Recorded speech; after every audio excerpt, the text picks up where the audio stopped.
otobo utumurame. Abbaa gadaatiin jaarsummaa hin xumurame.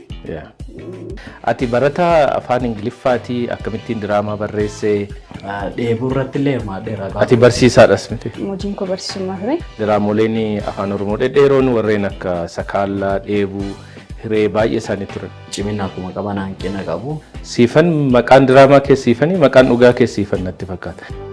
Siifu ko? Oko. Bareedduu ko? Oko. Mana faa cufattee iyyitee beektaa? Mana barumsaa keessatti. Akka ati barbaaddetti lafarra sii buuseera jettee amantaa? Kanaaf sanbata dhufu siifaniif miilaalatti dhugaa jiru hundumaa itti mul'aaf murteessee jira.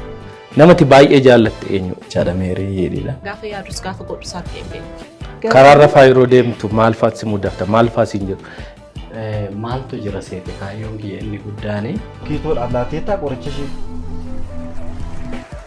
Sin jaalladhan jedhu.